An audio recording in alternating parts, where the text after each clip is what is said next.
I'm Alice, a 35-year-old office worker. Since my husband David, who is 2 years younger than me, was transferred, we've been temporarily staying with my in-laws. It's meant to be a short-term arrangement, but David seems to be getting too comfortable here. While I'm eager to find a place of our own and move out as soon as possible, the main issue is that I just don't get along with my in-laws, especially my mother-in-law, Susan. Her sarcasm, which was always present before our marriage, has only intensified since we started living together. Alice, haven't you gone shopping yet?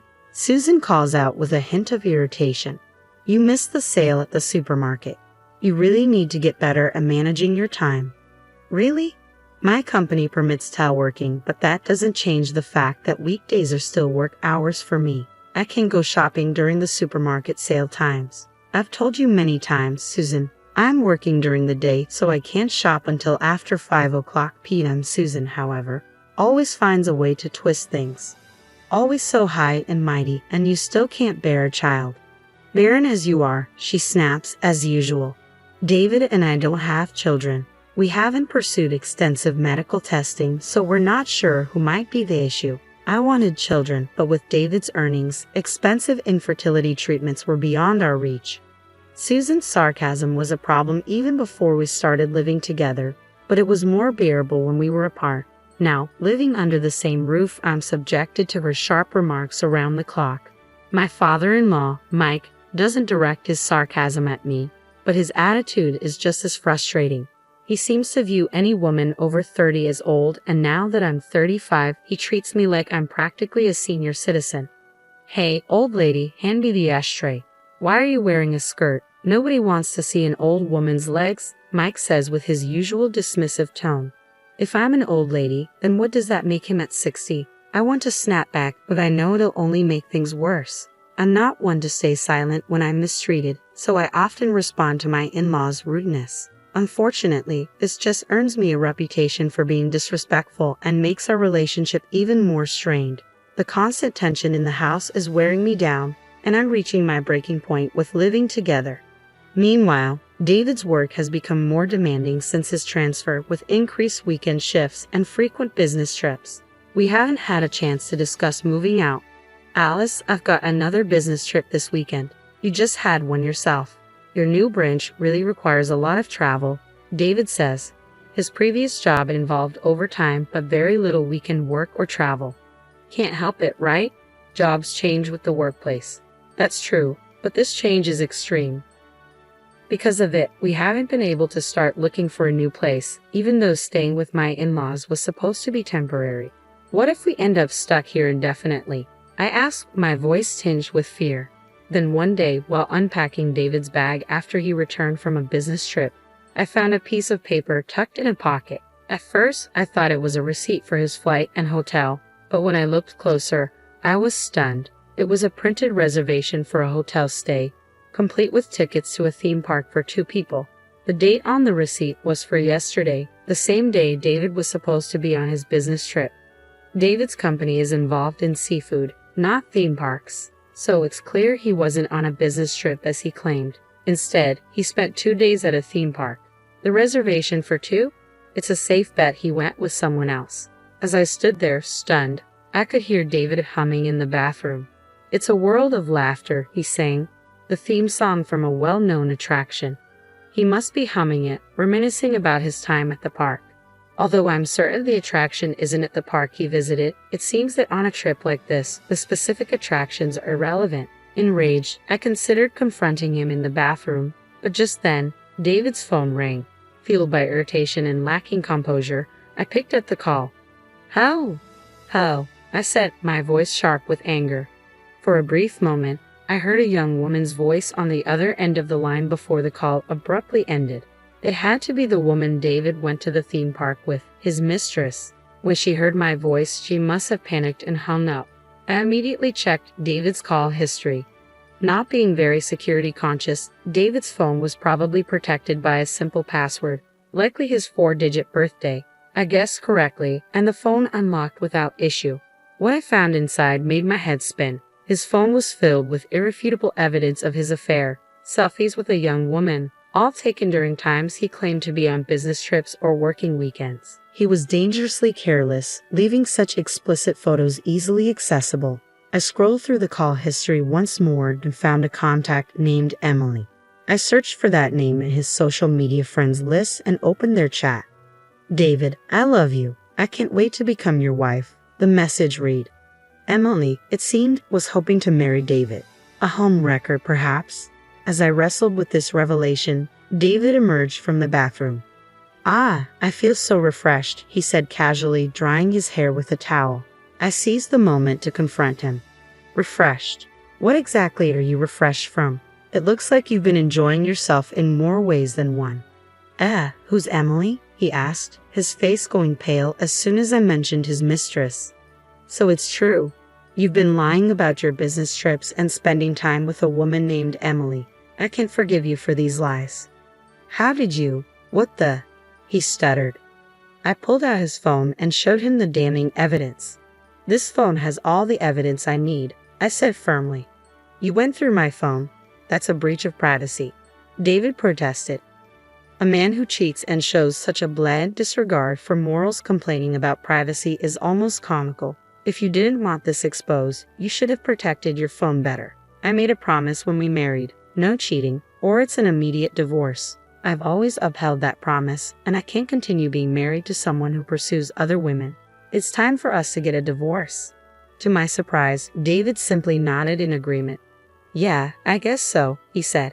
His reaction was unexpected. I thought he would fight it more. Was he already bracing for a divorce the moment his affair came to light? "I'll start preparing the paperwork tomorrow. You should talk to your parents," David said. His easy agreement surprised me, but once I make a decision, I stick to it. So this is the end of our married life. The next day, I felt a pang of sadness as reality set in. I left early in the morning to handle the divorce paperwork and run some errands. When I got back late at night, David and my in-laws were waiting for me. "You're finally back. I was wondering where you'd disappeared to," Susan said, her tone dripping with sarcasm. Given that David was there, they must have known about his affair and the impending divorce. Shouldn't they be offering apologies or at least acknowledging the situation before making snide comments? Instead of expressing any regret, Susan said something utterly shocking. "Well, it's about time. I'm actually relieved you're leaving. I didn't want to see your face any longer, so it's good you were out all day." "What do you mean by that?" I asked, my voice edged with confusion as Susan gave me a smug smile. "Just what I said," Susan sneered. "I've grown tired of seeing your face. Even though David finally returned, you've been an obstacle. I tried to drive you out with my nagging, but you, with your lack of charm, just argued back, so I had to use my last resort." "Last resort?" I asked, puzzled. Susan's smile turned cunning. "You know David's girlfriend's name, right?" "Yes, it's Emily." "Interesting," Susan said with a smirk. "I have a friend at my social club, Catherine. Her daughter is a very polite and charming 25-year-old minus 10 years younger than you. Young enough to start a family." Then Susan dropped a bombshell. "So I introduced David to Catherine's daughter." "What?" I was stunned. I couldn't believe Susan would openly admit to such a thing. "You're telling me, Susan, that you orchestrated David's affair?" "Oh, don't make it sound so dramatic. I merely facilitated an introduction," Susan said with a dismissive wave. I was horrified by Susan's bold confession. The idea of a mother deliberately setting up her son to cheat and then bragging about it to his wife was chilling. "Well, it had to be done," Susan continued nonchalantly. "David is our only child, and we need an heir. If you had managed to have a child, I might have been more accepting, but you chose to focus solely on your career and never had a baby." Mike nodded in agreement beside Susan, making it clear that he was aware of her actions. "Do you understand? A 35-year-old woman who can't have children is no longer needed. Now that you get it, you should leave right away."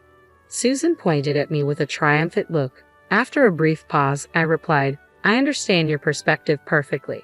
As you wish, I'll leave. I'll take all my belongings with me."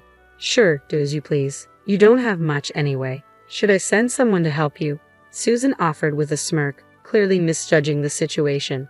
But the real irony was on me. "No need, I've already taken care of everything," I said calmly. "Ha! Susan's surprise was evident as she noticed I wasn't upset or falling apart. Besides, Susan, I already knew you were helping David with his affair. Eh? I smirked at Susan. What do you think I was doing all day? If it had only been about preparing divorce paperwork, it wouldn't have taken so long. I spent the day arranging the move and meeting with Emily. What? You met with Emily? David's voice was filled with panic. Why wouldn't I? Did you think I wouldn't confront her after discovering your betrayal? When I found her number on your phone yesterday, I made sure to call her. With a resolute tone, I continued, poor Emily, though. When I called her and introduced myself as David's wife wanting to meet, she was stunned. Apparently, you told her you were single. I made sure she knew the whole truth. David, Susan, and Mike were visibly shocked. They hadn't expected me to take such decisive action in just one day. Emily was devastated when she realized she had been the other woman without knowing it, and Catherine was furious. She even considered suing for marriage fraud. I felt so sorry for her that I promised to support her in any way I could. What? David's voice trembled, and Susan looked equally stunned by Emily's unwitting involvement. I've decided not to seek compensation from Emily. Instead, I'll be increasing the compensation demanded from you, David, and from you too, Mike and Susan. Compensation? Why should we have to pay? Mike blurted out, panic rising in his voice. David may be responsible for his actions, but we're not involved, Mike added, clearly shocked. It seemed they had expected David to bear the full burden of compensation for his affair, never anticipating they would be held accountable as well. There's no such thing as a free pass. You're all involved. The emotional distress caused by your harassment as in-laws is more than enough reason for compensation, I said with a dismissive smile, leaving Mike grumbling in silence.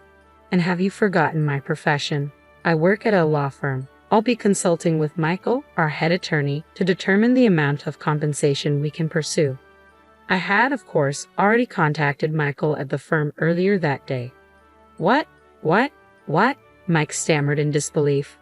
Just then, the sound of a car pulling up to the front gate was heard. Ah, they're here. Hey, it's the moving service, I said with a broad smile, heading towards the door. Thank you for coming on such short notice. I apologize for the late request. No problem at all. We had a slot open for tonight's service, and it worked out perfectly since I finished my errands late, the mover said. Great. Please get started and be extra careful with the fragile items, I instructed as I welcomed them inside. Several movers began packing up my belongings, including my clothes, books, computer, and the appliances from the living room and kitchen. Wait a minute, I heard Susan's voice as the movers efficiently packed everything. Hey, don't take that. Those items belong to us, she protested. No, these are all mine, I said firmly. I brought them into the house when I moved in with David.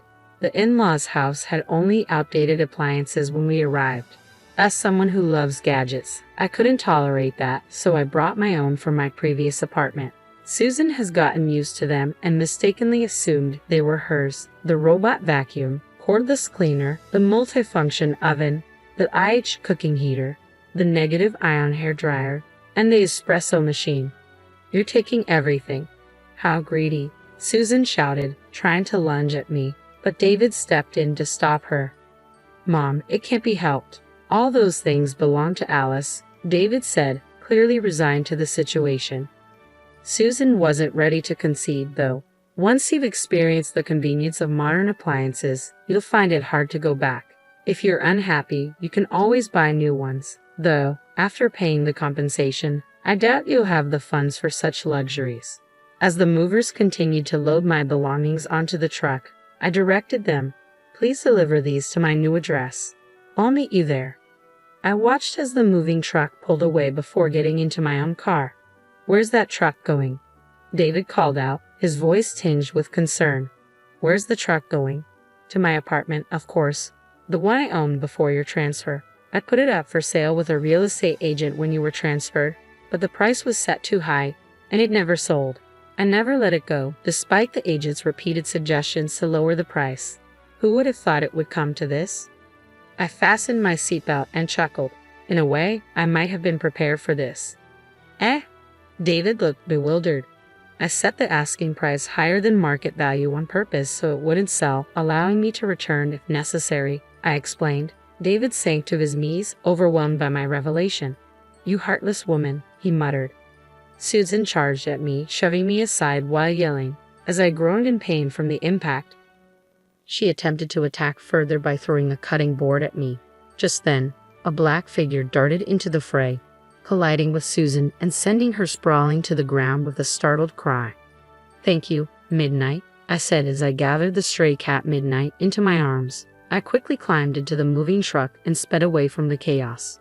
I wasn't sure why Midnight appeared, but with his strong sense of justice, he must have come to my rescue. I promised to reward him with some treats later. Following the incident, David and I finalized our divorce. My law firm filed for compensation from David and his parents. Michael, the head attorney, took on the case pro bono, using it as an opportunity to mentor the younger associates. Despite the young lawyers handling parts of the case, I felt reassured by Michael's experience and support.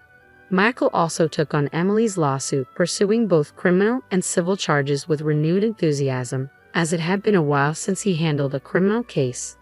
After paying compensation to Emily and me, David's parents will likely have to sell their house, and it still might not cover everything.